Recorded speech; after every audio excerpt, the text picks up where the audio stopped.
penanaman di lahan Ciawi Bogor itu petunjuk dari Mas Guru. Jadi setelah dikasih benih sama Budiana, itu disuruh eksperimen 1 petak di lahan Ciawi. Ini menanam sorghum dengan cara organik di kebun Ciawi Bogor. Next, Pak Nyoman. Nah, ini untuk tujuan dengan adanya perbedaan kondisi lapang, aplikasi pemberian pupuk, dan kendala di lapang tentunya akan memberikan hasil yang berbeda antara tanaman yang ditanam di kebun Ciawi Bogor dengan tanaman yang ditanam di kebun Kuningan.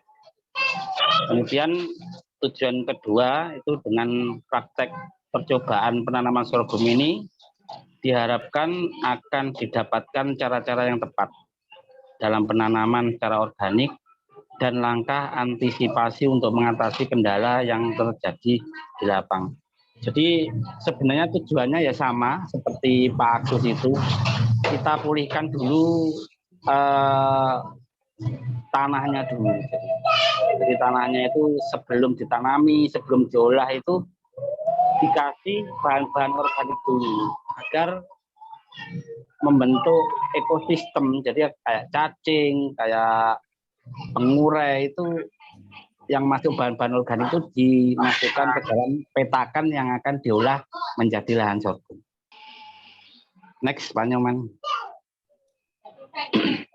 Untuk tahap penanaman, 1, ini kalau di lahan Ciawi mempersiapkan media tanam organik. Sebenarnya ini sudah diberi materi organik juga sebelum diolah, tapi kemudian waktu diolah itu akan tumbuh rumput liar, subur, gitu. Dilakukan sanitasi lahan dulu. Kemudian pencangkulan lahan sekaligus ditaburi dengan kohe sapi kering. Itu penting, jadi untuk tahapan pemupukan kedua itu. Kemudian pembuatan bedengan dan lubang tanam. Oke, next. Kemudian itu waktu kemudian untuk seleksi benih yang akan ditanam. Nah, biji sorghum yang akan digunakan sebagai benih adalah biji yang masih bernas. Bernas itu biji yang masih bulat gini. Jadi bulat. Untuk menyeleksinya bisa dilakukan dengan cara merendam biji ke dalam air. Itu ada gambarnya. Kemudian biji yang bernas akan tenggelam jika dimasukkan ke dalam air. Jadi itu sudah termasuk itu nanti akan juga tumbuh juga nanti yang tenggelam itu. Kemudian biji bernas yang akan dianggap memiliki viabilitas yang baik itu masih memiliki cadangan makanan yang cukup yang digunakan sebagai energi untuk berkecambah. Jadi ini penting kalau untuk tahap awal itu seleksi benih wajib itu. Bila kita mendatangkan beli dari petani yang pembibit itu harus diuji dulu. Next, Pak Nyaman. Next.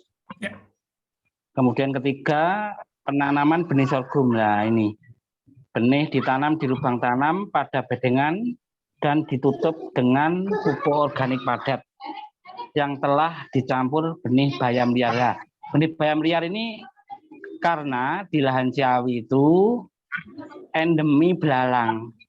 Saya menguji pertama waktu di lahan Ciawi itu menanam sekitar 50 benih sorghum, itu sekitar 30% itu banyak yang dipotong sama belalang. Jadi saya siasati dengan adanya benih bayam liar. Nah, benih bayam ini digunakan untuk mengantisipasi datangnya hama belalang yang endemik di kebun Ciawi. Jadi untuk mengecoh belalang yang suka memakan batang dan mematahkan tanaman sorghum muda. Ini ditaburkan bersama dengan pupuk organik padat ini. Next Pak Nyoman. Kemudian selesai ditanam, ini pada perawatan tanaman. Kalau di lahan Ciawi itu untuk penyiraman itu tidak sama sekali karena pas kebetulan curah hujan tinggi di Bogor itu. Jadi ini untuk usia sorghum hari ke-30 sampai 40 itu dilakukan penyiangan sekaligus pembumbunan sekaligus pemupukan susulan. Jadi pas waktu pembumbunan itu sekaligus diberi pupuk organik padat. Kemudian kalau penanggulangan hama dan penyakit itu sama tadi, benih bayam liar itu dicampur pupuk organik padat waktu penanaman awal. Kalau hama lain itu semut.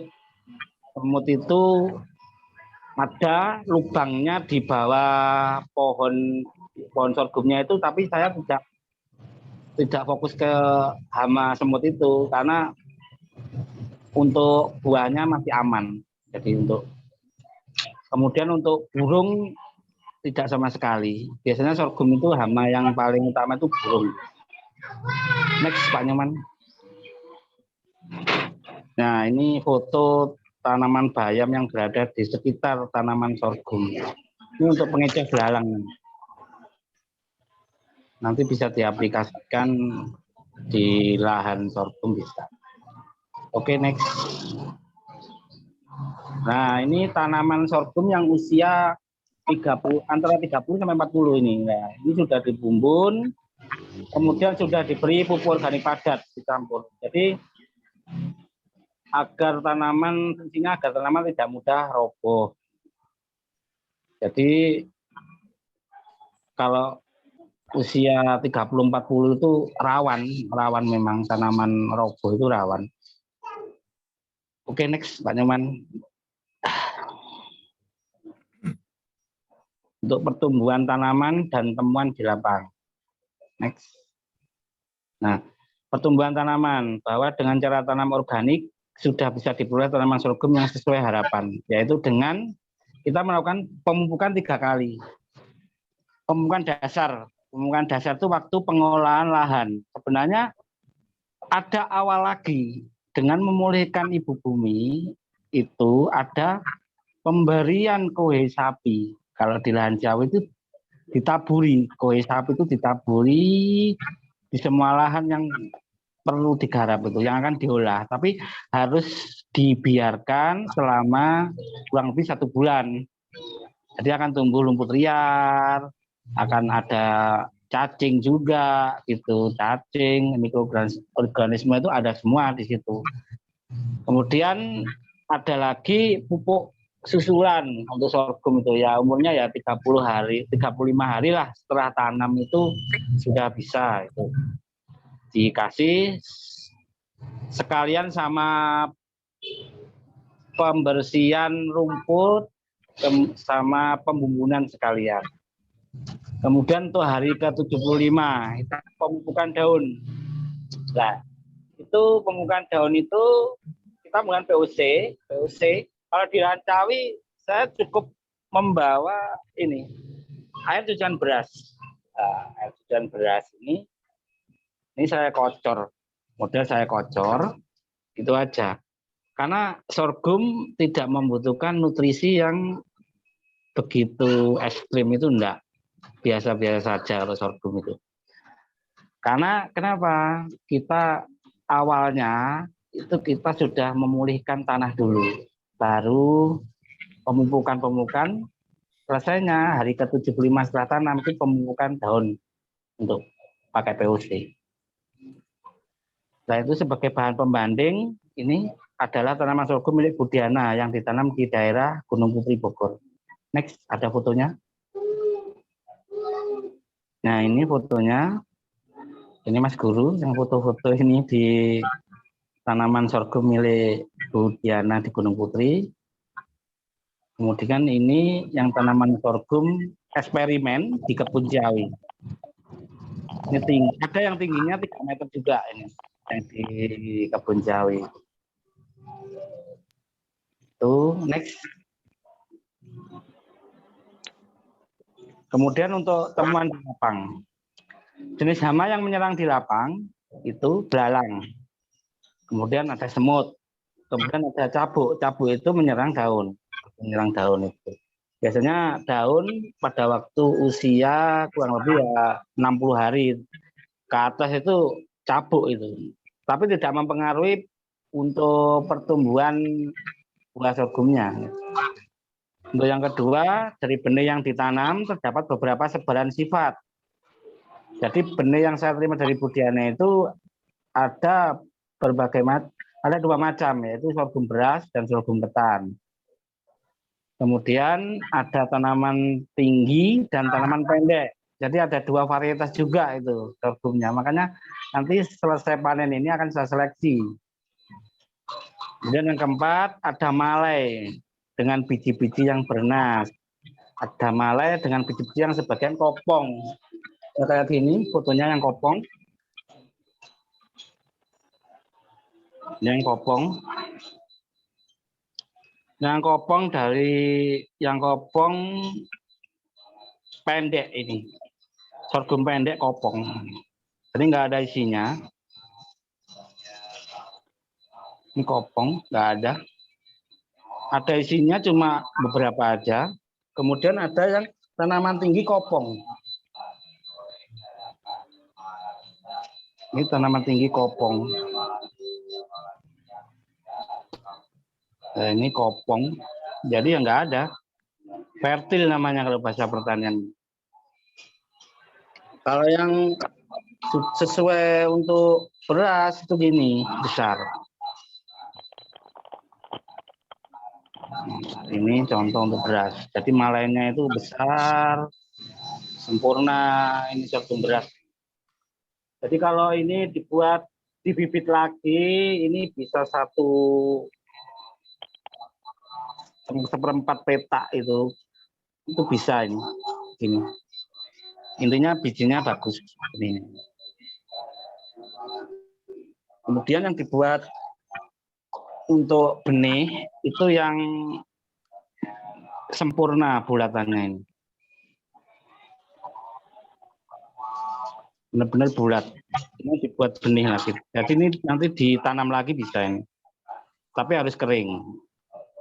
Ini perlu diseleksi juga. Jadi kan besar-besar burirnya ini.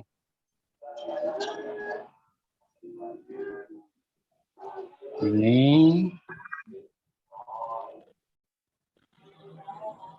Oke, next Pak Nyoman. Saya lagi dulu. Ya. Oke. Ada lagi Pak? Nah, udah. Next. Oh yang tadi ya? Ya, jadi ini antara bedanya ya, semutan sama beras. Ketannya cenderung kecil kalau di Ciawi. Karena saya tidak menggunakan apa-apa, tidak ada perlakuan pupuk kimia, tidak sama sekali. Gitu. Tapi bisa besar. Oke, next. Sudah? Sudah habis ya? Oke. Oke, terima kasih Pak Nyoman. Baik, terima kasih Mas. Sharingnya banyak juga tadi tambahan ya. Beberapa hasil dari eksperimen terutama terkait dengan biji ya. Ya. Ngecek bernas atau tidak tadi ya.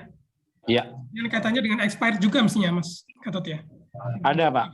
Jadi gini Pak, kalau penentuan untuk dibibit lagi nanti akan saya seleksi dulu, kemudian kedua saya akan menentukan expirednya. Jadi expirednya itu kalau nggak ada furadan, nggak ada perlakuan itu pestisida furadan kayak untuk menanggulangi semut itu saya nanti expirednya itu cuma 3 bulan saja, nggak akan lebih. Oh, 3 bulan. Iya, 3 bulan. Oke. Baik, terima kasih Mas Gatot, Pak Agus untuk sharingnya.